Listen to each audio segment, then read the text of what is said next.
Welcome, everyone. Did you know that obtaining a sales tax permit is actually the very first step towards legally starting your business in Maine? Well, stay tuned to learn the absolute ins and outs of this essential process. I'm so excited to guide you through today's explainer, where we're going to break down everything you need to successfully navigate Maine's state compliance. Whether you're just starting out, expanding into new territory, or finally taking that side hustle to the next level, understanding your tax obligations is absolutely critical. Today, we're focusing entirely on the great state of Maine, stripping away all that complex legal jargon and giving you a crystal-clear roadmap to get your sales tax permit totally sorted out. So, why is this specific permit the crucial first step? It might sound like just another annoying piece of administrative paperwork, right? But it's actually the entire foundation of your business's legal compliance and credibility. Without it, you literally cannot legally collect sales tax from your customers, and that puts your whole operation at serious risk. Here's our quick playbook for today. We'll start with an introduction to sales tax permits, run through your pre-application preparation, walk step-by-step through the application process, cover the post-application steps, troubleshoot some common challenges and solutions, and wrap up with some additional resources. All right, let's dive right into Section 1, Introduction to Sales Tax Permits. Now, Maine Revenue Services officially calls the sales tax permit a retailer's certificate. Engaging in retail sales without one is actually a direct violation of state law. You might hear people call it a sales tax permit, a seller's permit, or a sales tax ID number in other places, but in Maine, retailer certificate is the official term. Think of this document as essentially deputizing your business. It allows you to act as an intermediary, collecting that 5.5% state sales tax from your customers at the point of sale, and then eventually passing those funds along to the state treasury. So when exactly do you need one? You need this certificate if you have what's called physical nexus in Maine, or if you cross the economic nexus threshold of $100,000 in gross sales during the current or previous calendar year. Let's break that down just a bit. Physical nexus basically means you have a storefront, inventory in a warehouse, or employees actually working in Maine. But even if you're entirely out of state and just shipping products to Maine customers, you trigger that economic nexus the very moment your gross sales into the state cross that $100,000 mark. And here's a huge tip for you. That $100,000 threshold includes all of your sales, even wholesale or exempt transactions. Moving right along to Section 2, Pre-application Preparation. Before you jump online to apply, here's your preparation checklist to make sure you have everything you need ready to go. If you're a sole proprietor, you can often just use your social security number. But if you're an LLC or a corporation, you're definitely going to need your Federal Employer Identification Number, or EIN. You'll also need to track down your 6-digit NAISC code. That stands for North American Industry Classification System, and it just tells the state exactly what kind of industry you're operating in. Finally, you need a solid estimate of your annual Maine sales, which, as we'll see in a minute, is super important for figuring out your future filing schedule. Plus, you'll need your basic legal business name, physical and mailing addresses, responsible party details, and your official start date. Got all that? Great. Let's move to Section 3, the application process. Maine Revenue Services strongly encourages you to use their secure online portal, and honestly, following these simple steps is going to save you from so many common mistakes. First, you'll head over to the Maine Tax Portal at revenue.maine.gov and click on the Register a New Business link. You'll set up your secure login credentials, including a 2-step verification method, like a text message or an authenticator app, just to keep things safe.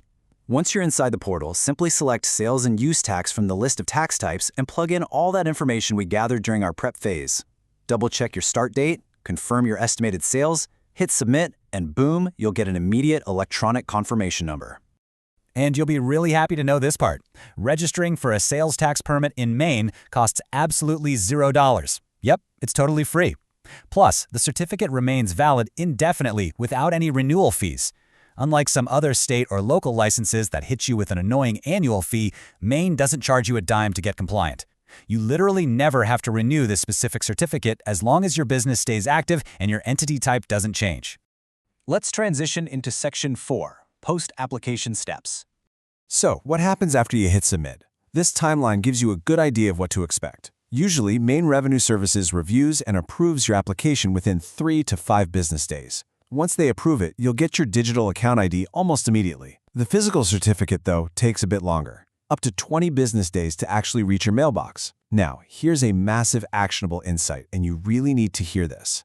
Do not, under any circumstances, start collecting sales tax from your customers until your application is officially approved. Collecting tax without authorization is a huge red flag for the state. Remember when I said your estimated sales were important? Depending on the numbers you reported, the state is going to assign you a specific filing schedule. This dictates exactly how often you have to report your tax collections to stay compliant. If your business is booming and you're collecting $600 or more in tax every single month, you're going to file monthly. If you're a smaller or seasonal seller collecting less than $50 a year, you only have to file once annually. There are also quarterly and semi-annual tiers in between. Knowing this schedule is absolutely vital because missing these deadlines is exactly where businesses get into hot water. Okay, let's look at Section 5, Common Challenges and Solutions. A major point of confusion for beginners is the difference between a retailer certificate and a resale certificate. Trust me, they are definitely not the same thing. The retailer certificate is what we've been talking about this whole time. It's free, and it legally lets you collect tax from your customers. A resale certificate, on the other hand, is a completely separate document that lets you buy goods from a supplier tax-free as long as you plan to resell those goods to an end consumer. Also, keep in mind that Maine only issues resale certificates to businesses with at least $3,000 in annual gross sales. Oh, and unlike the retailer certificate, the resale certificate actually expires and has to be renewed every 5 years. Now here is a golden rule. Always file your 0 returns. Missing deadlines causes instant penalties. This is probably the #1 mistake new business owners make. Let's say you're a seasonal business, or maybe you just launched and had a really slow month with absolutely no sales. You still have to log into the Maine tax portal and file a return stating that you collected $0. If you just ignore the deadline because you think you don't owe anything, the state is going to assume you're hiding collected tax. And trust me, those automatic penalty letters will start showing up in your mailbox real quick. Finally, let's wrap things up with Section 6, Additional Resources. If you ever get stuck during this process, remember that you don't have to figure it out all on your own. State departments, like Maine Revenue Services and Economic Development, offer some truly robust resources to guide you. They actually want you to be compliant, right? So they provide excellent FAQ pages online, as well as super detailed instructional bulletins that dive deep into specific industry rules. Also, a quick pro tip for anyone who's buying an existing business rather than starting from scratch. Make sure to request a tax clearance letter through the portal to avoid inheriting any unpaid trust fund taxes. If the previous owner didn't pay their sales taxes, the state can actually come after you as the new owner. So requesting that tax clearance letter from the Compliance Division ensures you're starting with a completely clean slate.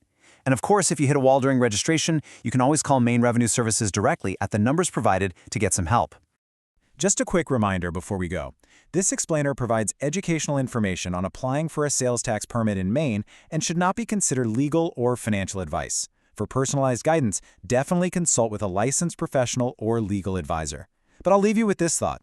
Compliance isn't just about dodging penalties, you know? It's the real foundation of a legitimate, scalable business. When you finally hold that retailer certificate in your hands, you aren't just registered in Maine, you are officially on the map. So are you ready to legitimize your hustle? Thanks so much for joining me on today's explainer, and I'll catch you next time.